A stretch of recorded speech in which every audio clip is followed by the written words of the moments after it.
Hello students, आज मैं आप लोगों को बीकॉम सेम 3 का जो कॉस्ट अकाउंट है उसमें चैप्टर नंबर 3 जो है डायरेक्ट लेबर એટલે કે प्रत्यक्ष मजूरी, उसमें मैं आज आप लोगों को कुछ सम्स कराने वाली हूँ। उसमें यहाँ पे सबसे फर्स्ट करवाने वाली हूँ सम नंबर 24 का ए। ठीक है, तो यहाँ पे आप लोगों को इस सम में ऐसा बोला गया है कि on the 31st March 2024 following information was obtain for the year from the books of company find the amount of net wages payable in the cash and also find the cost of monthly veggies. એટલે કે ગુજરાતીમાં કંઈક એવી રીતનું આપેલું છે કે ઉપરની એક કંપની ચોપડામાં તારીખ 31 માર્ચ 2024ના રોજ પૂરા થતા વર્ષની નીચે મુજબ માહિતી મળે છે। તેના પરથી કર્મચારીને રોકડમાં ચૂકવવાપાત્ર ચોખ્ખી મજૂરીની રકમ અને માસિક મજૂરી ખર્ચ નક્કી કરવાનું છે। ठीक है, उसके बाद यहाँ पे फर्स्ट दिया गया है बेसिक पे એટલે કે મૂળ પગાર આપેલો છે। સેકન્ડ है यहाँ पे डीएनएस અલાઉન્સ એટલે કે મોંઘવારી ભથ્થું। થર્ડ है यहाँ पे નાઇટ શિફ્ટ અલાઉન્સ એટલે કે રાત પાળીનું વળતર। फोर्थ है यहाँ पे ओवरटाइम अलाउंस એટલે કે ઓવરટાઇમનું ભથ્થું। फिफ्थ है यहाँ पे provident fund deposit for the period એટલે કે આ સમય દરમિયાન ભરેલ પ્રોવિડન્ટ ફંડ। उसके बाद सिक्स्थ है यहाँ पे ईएसआईएस कंट्रीब्यूशन फॉर द पीरियड એટલે કે આ સમય દરમિયાન ભરેલા કર્મચારી રાજ્ય વીમા યોજનાનો ફાળો। સેવન્થ है रिकवरी ऑफ स्टाफ क्वार्टर એટલે કે સ્ટાફ ક્વાર્ટરની વસૂલાત। एट्थ है recovery towards supply for provisions એટલે કે પૂરા પાડેલ પ્રોવિઝનની વસૂલાત। નાઇન્થ है यहाँ पे expenses on amenities to employees એટલે કે કર્મચારીને સવલતનો ખર્ચ। उसके बाद दिया गया है कि provident fund is paid in equal shares by the employer and employees. The contribution of ESIS is proportions of 3:2 by the employer and employees respectively. એટલે કે કર્મચારી અને માલિકને સરખે ભાગે પ્રોવિડન્ટ ફંડમાં ફાળો આપે છે। કર્મચારી રાજ્ય વીમા યોજનામાં અપાતો હિસ્સો માલિક અને કર્મચારી વચ્ચે 3:2 પ્રમાણમાં છે। ठीक है, तो भी यहाँ पे हम लोगों को ये सम किस तरह से कैलकुलेट करना है, तो सबसे फर्स्ट आप लोगों को इस तरह से निकालना होगा। ये जो है वो हम लोग मंथली अभी नहीं निकालेंगे। ठीक है, पहले डायरेक्टली करेंगे, उसके बाद मंथली करेंगे।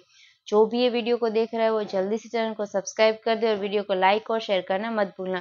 और हाँ, अगर आप लोगों को टैक्सेशन, कॉस्ट अकाउंट या तो फिर बिजनेस अकाउंट में कोई भी चैप्टर के कोई भी सम में अगर थोड़ा सा भी डाउट हो तो आप लोग यहाँ पे मेरे चैनल की मेंबरशिप में ऑलरेडी सभी सम्स के सॉल्यूशन मैंने प्रोवाइड किए हैं। ठीक है, तो आप लोग मेरे चैनल की मेंबरशिप लेके वो पीडीएफ जो है उसका बेनिफिट ले सकते हो। ठीक है, तो भी यहाँ पे हम लोग सबसे फर्स्ट स्टार्ट करेंगे। यहाँ पे आप लोग को बेसिक पे यानी कि बेसिक सैलरी दिया गया है 1 लाख रुपीस का, तो यहाँ पे हम लोग पहले लिखेंगे 1 लाख रुपीस। उसके बाद प्लस होगा डीएनएस अलाउंस એટલે કે મોંઘવારી ભથ્થું પ્લસ થશે, वो 50% ऑफ बेसिक पे है। ठीक है, तो इसका 50% कितना हो जाएगा 50,000। ठीक है, इस तरह से आप लोगों को करना है।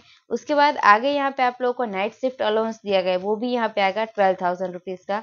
उसके बाद आगे यहाँ पे ओवरटाइम अलाउंस दिया गया है 20,000 रुपीज का। ठीक है, इन सभी का आप लोगों को टोटल करना होगा सबसे फर्स्ट। ठीक है, यहाँ पे 1,82,000 का टोटल हो जाएगा। देन उसके बाद इसमें से हम लोग कुछ माइनस करेंगे, तो क्या क्या माइनस करेंगे, तो सबसे फर्स्ट पीएफ माइनस करेंगे। मगर पीएफ में कितना माइनस करेंगे, तो यहाँ पे आप लोगों को दिया गया है कि provident fund deposit for the period 16,000 है, मगर इसका हाफ ही हम लोग यहाँ पे लेंगे। ठीक है, तो इसका हाफ कितना हो जाएगा 8,000 रुपीज। उसके बाद यहाँ पे जो आप लोगों को ESIS contribution for the period दिया गया है उसमें यहाँ पे 3:2 है। ठीक है, ये इतना आप लोगों को रेशियो दिया गया है प्रोपोर्शनेट। तो इसमें आप लोगों को कौन सा सेकंड नंबर का जो हिस्सा है ना एम्प्लॉयज का, वो आप लोगों को लेना है। ठीक है, यानी कि 10,000 इंटू 2/5 इस तरह से करना होगा। तो फाइनल आप लोगों को यहाँ पे 4,000 का आंसर मिल जाएगा। ठीक है, वो भी माइनस होगा। उसके बाद यहाँ पे जो आप लोगों को रिकवरी ऑफ स्टाफ क्वार्टर दिया गया है એટલે કે સ્ટાફ ક્વાર્ટરની વસૂલાત આપેલી છે 12,000 रुपीस, वो भी यहाँ पे माइनस हो जाएगा। देन उसके बाद recovery toward supply for the provisions એટલે કે ગુજરાતીમાં આપેલ છે કે પૂરા પાડેલ પ્રોવિઝનની વસૂલાત, तो उसका यहाँ पे रुपीस है 10,000, तो वो भी यहाँ पे माइनस हो जाएगा। ठीक है, इस तरह से ये सभी आपको माइनस करने हैं। तो इतना ये जो टोटल है माइनस करने का उसका हो जाएगा यहाँ पे 34,000 और रिमेनिंग यहाँ पे हम लोग क्या करेंगे 1,82,000 में से माइनस कर देंगे 34,000, तो आप लोगों को यहाँ पे आंसर मिलेगा 1,48,000। ठीक है, ये हो गया यहाँ पे फाइनल आंसर। उसके बाद ये तो हम लोगों ने इस तरह से निकाला कि find out the amount of net wages payable in the cash. ठीक है, ये अभी हम लोगों ने निकाला। और उसके बाद नेक्स्ट अभी हम लोग फाइंड करेंगे कि find out the cost of monthly wages એટલે કે મહિનાનો પગાર શું થશે તે શોધવાનું છે, મહિનાનું વળતર। तो यहाँ पे आएगा मंथली, किस तरह से आएगा, तो पहले तो बेसिक सैलरी लिखना होगा आप लोगों को 1 lakh rupees plus DNS allowance 50,000 plus night night shift allowance आप लोगों को 12,000 का दिया गया है। उसके बाद ओवर टाइम्स अलाउंस यहाँ पे 20,000 का दिया गया है। उसके बाद यहाँ पे पीएफ का लेना होगा, कितना हाफ ही लेना है, ठीक है, यहाँ पे आएगा 8,000। उसके बाद ईएसआईएस એટલે કે राज्य बीमा ने જે राज्य बीमा योजना આપેલી છે उसमें हम लोग क्या करेंगे, तो उसमें अभी यहाँ पे हम लोगों ने कौन सा लिया था, 2/5 वाला हिस्सा लिया था, ठीक है। तो यहाँ पे अभी हम लोग कौन सा लेंगे, 3/5 वाला हिस्सा, यानी कि 3:2 ऑलरेडी रेशियो दिया गया है, ठीक है। तो इसका यहाँ पे आप लोगों को 6,000 का आंसर मिल जाएगा।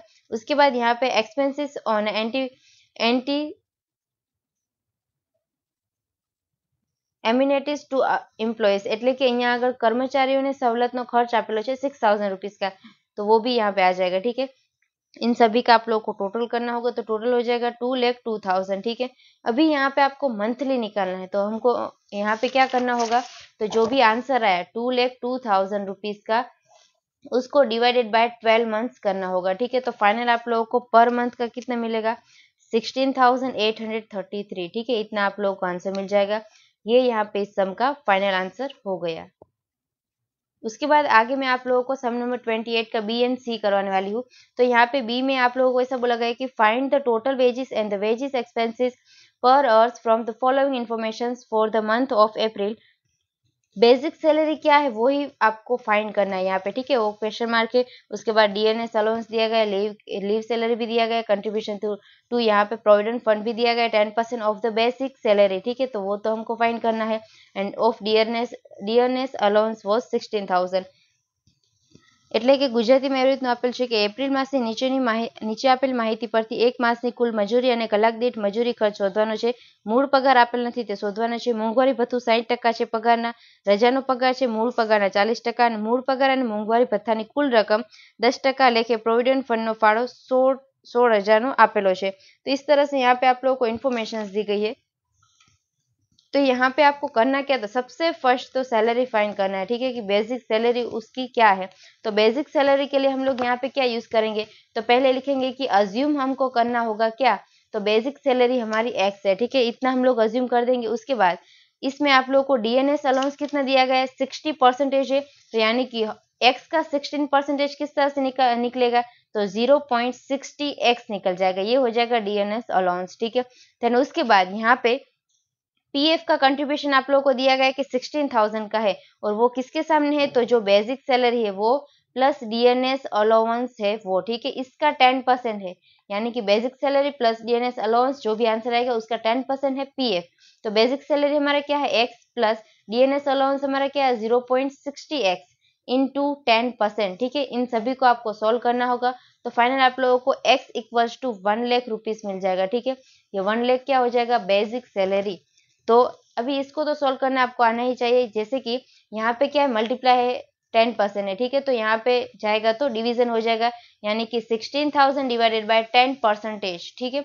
उसके बाद यहाँ पे क्या है, माइनस है, यहाँ पे क्या 1x प्लस 0.60 एक्स है, तो इन दोनों का प्लस करके क्या मिलेगा, 1.60 एक्स मिल जाएगा, ठीक है। तो यहाँ पे जो भी आंसर आएगा उसको डिवाइडेड बाय क्या करना होगा, 1.60, और एक्स तो आपको मिल जाएगा 1 लाख, इस तरह से, ठीक है। तो यानी कि बेसिक सैलरी आपको अभी 1 लाख मिला। तो अभी हम लोग क्या करेंगे, तो बेसिक सैलरी यहाँ पे लिख देते हैं 1 लाख रुपीज, ठीक है। उसके बाद डीएनएस अलाउंस कितना है, तो इसका क्या है 60%, यानी कि 60,000 आएगा। लीव सैलरी कितना है, लेकिन रजानो पगार कितलो है, तो वो बेसिक सैलरी का 40% है, यानी कि आएगा 40,000। देन उसके बाद यहाँ पे आगे हम लोग देखेंगे तो पीएफ आप लोगों को 16,000 का दे दिया है, ठीक है। उसके बाद यहाँ पे ईएसआईएस में क्या आएगा, એટલે કે વીમા યોજનામાં શું આવશે, तो यहाँ पे आप लोगों को दिया गया है कि employers contribution to employees state insurance scheme is 8% of total of basic salary and DNS allowance, એટલે કે ગુજરાતીમાં એવી રીતનું આપેલું છે કે કામદાર રાજ્ય વીમા યોજનામાં માલિકનો ફાળો મૂળ પગાર અને મોંઘવારી ભથ્થાના કુલ રકમના 8% જેટલો છે, ठीक है। तो यानी कि 8% आप लोगों को निकालना होगा, किसका, तो basic salary plus DNS allowance, ठीक है। तो आपको निकलने के बाद 12,800 का आंसर मिल जाएगा। देन उसके बाद आगे यहाँ पे आप लोगों को दिया गया है कि प्रोपोर्शनेट वर्कर्स वेलफेयर एक्सपेंसेस दिया गया है 6200, तो वो भी यहाँ पे लिखना होगा 6200, ठीक है। देन उसके बाद 7 नंबर का दिया गया है कि मंथली वर्किंग आवर्स दिया गया है 3000, ठीक है। तो अभी आप लोगों को क्या करना है, ये सभी का टोटल करना होगा। तो टोटल आप लोगों को 2,35,000 मिल जाएगा, ठीक है। उसके बाद यहाँ पे मंथली निकालना है, तो हम लोग क्या करेंगे, तो 2,35,000 को डिवाइड करेंगे 3000 के साथ, ठीक है। तो मंथली कितना मिलेगा, 78.33। तो इस तरह से यहाँ पे बी जो था वो हमारा सोल्व हो गया। देन उसके बाद आगे यहाँ पे हम लोग सी करेंगे, 28 का सी। तो यहाँ पे ऐसा दिया गया है कि information about workers of Pranav limited are given below. यहाँ पे इन्फॉर्मेशन दी गई प्रणव लिमिटेड की। फर्स्ट है number of workers on 30 April 2024, यानी कि एंडिंग के वर्कर्स दिए गए हैं 1360। उसके बाद number of workers who have resigned. उसके बाद थर्ड है number of workers dismissed. Fourth है number of workers retired. Fifth है number of workers newly appointed. એટલે કે ગુજરાતીમાં એવી રીતનું આપેલું છે કે પહેલું છે 30/4/2023 રોજ કામદારોની સંખ્યા, રાજીનામું આપી છૂટા થયેલ કામદારની સંખ્યા, ત્રીજું બરતરફ થયેલ કામદારોની સંખ્યા, ચોથું નિવૃત્ત થયેલ કામદારની સંખ્યા અને પાંચમું નવા નિમાયેલ કામદારની સંખ્યા। और ब्रैकेट में से दिए गए of which 400 workers were appointed under the exceptions plan, એટલે કે જેમાં વિતરણ યોજનાને કારણે 400 કામદારોની નિમણૂક થઈ હતી। સિક્સ यहाँ पे labour turnover rate as per flux method is 25%, એટલે કે સંયુક્ત મજૂર ફેરબદલી દર 25% આપેલો છે। Find out the number of workers as on 1 April 2024, એટલે કે तारीख 1/4/2024 रोज कामदार की संख्या शोधवानी है, ठीक है। तो यहाँ पे हम लोगों को क्या निकालना है, ओपनिंग यहाँ पे नंबर्स क्या है वर्कर्स के वो फाइंड करना है, ठीक है। तो उसके लिए हम लोग क्या करेंगे, यहाँ पे आप लोगों को फ्लक्स मेथड दिया गया है 25% है, ठीक है। तो फ्लक्स यहाँ पे फ्लक्स मेथड का फॉर्मूला क्या होता है, यानी इसको हम लोग जॉइंट मेथड भी कह सकते हैं, ठीक है। तो यहाँ पे आएगा इस तरह से हम लोग लिख देंगे। इसका फॉर्मूला क्या है, तो जो भी नंबर ऑफ सेपरेशन आएगा प्लस हो जाएगा नंबर ऑफ रिप्लेसमेंट, ठीक है। और इनटू करना होगा 100 डिवाइडेड बाय एवरेज वर्कर्स यहाँ पे आएगा, ठीक है। तो अभी आप लोगों को फ्लक्स मेथड में दिया गया 25% है, उसके सामने number of separation plus number of यहाँ पे रिप्लेसमेंट कौन कौन सा दिया गया है वो आप लोगों को देखना है। तो सबसे फर्स्ट क्या आएगा, जो भी रिजाइन हुआ है वो 140, उसके बाद डिसमिस्ड हुआ है 30, रिटायर्ड हुआ है 80 और न्यू अपॉइंटेड हुआ है 620, ठीक है।